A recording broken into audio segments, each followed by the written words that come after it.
જય જલેબી હનુમાન દાદા. આ છે માંગરોળના જલેબી હનુમાન દાદા.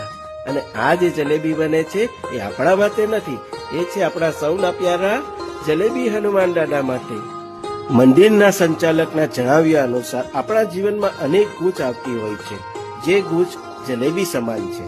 જે ગૂંચનો ઉકેલ હનુમાનજી સિવાય અન્ય કોઈ ઉકેલી શકે તેમ નથી.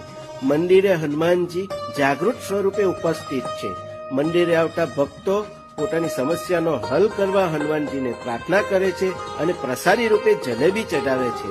વિદેશ જવા માંગતા હોય તેવા ભક્તો કે જેમને સંતાન સુખ ન મળતું હોય તેવા ભક્તો મોટી સંખ્યામાં આવી હનુમાનજીની માનતા રાખે છે અને પ્રસાદી રૂપે જલેબી ચડાવે છે.